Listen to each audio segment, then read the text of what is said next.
Orozco, it appears we just saw you the other day. Every day you see me, it's a great day. I like the suit again.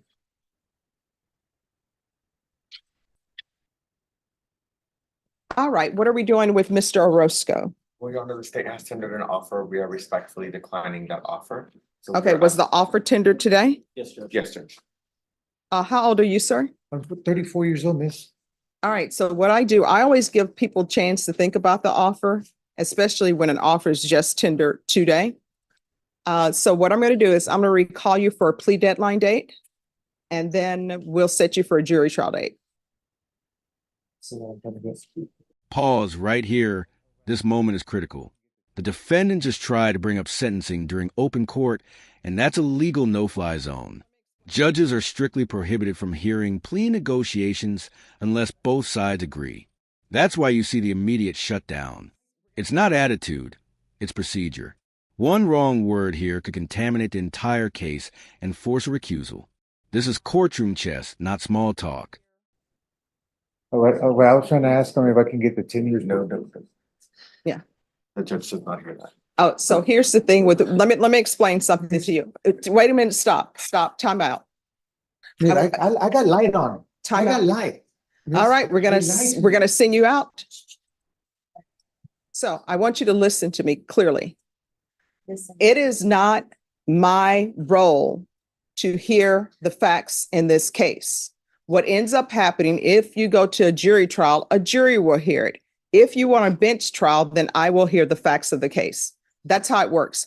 I'm not allowed to hear your plea negotiations with the state and your defense counsel unless they want me to hear that, but that is not allowed.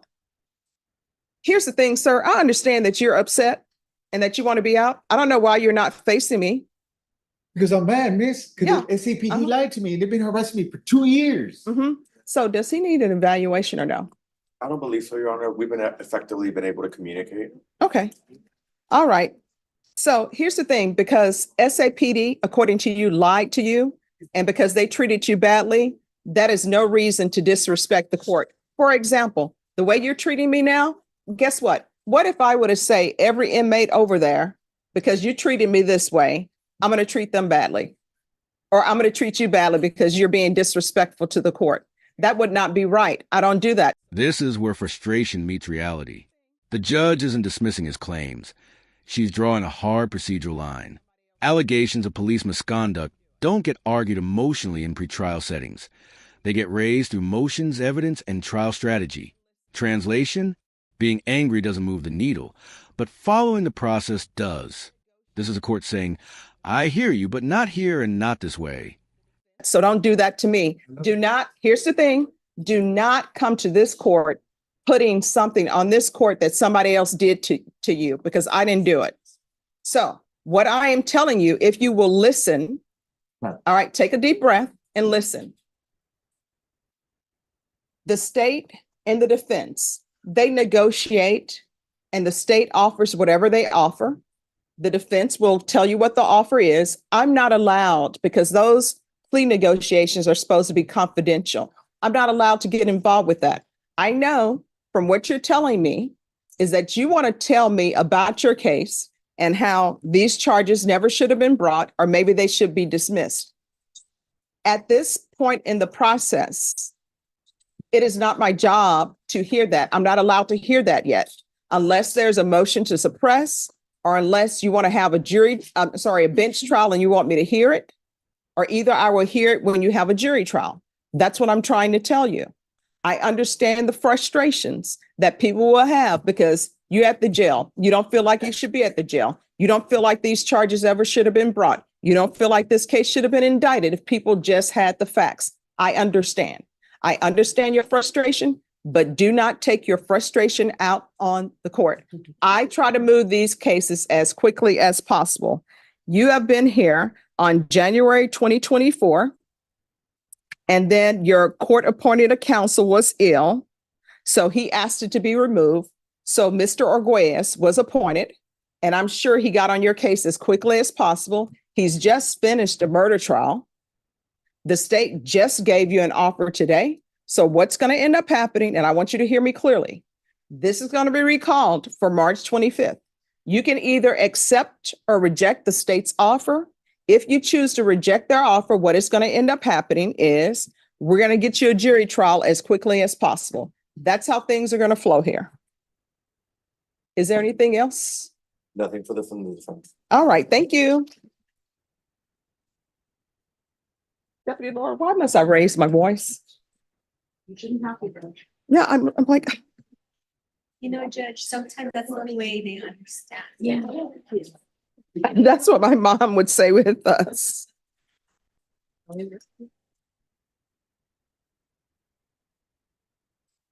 And sometimes she would raise her voice, and my brother would say, now I understand. Johnny, you ready? Yes, ma'am. All right, Mr. Aceves. Service. Aceves. All right. I never know what to do with the V's either.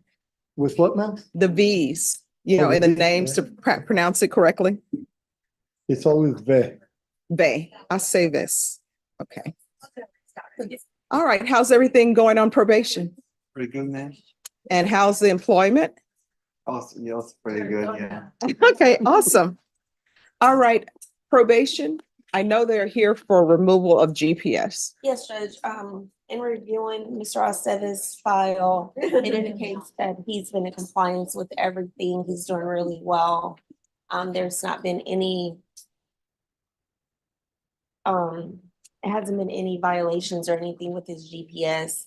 Everything seems to be going good. All right. Your Honor, I have to be honest with the court.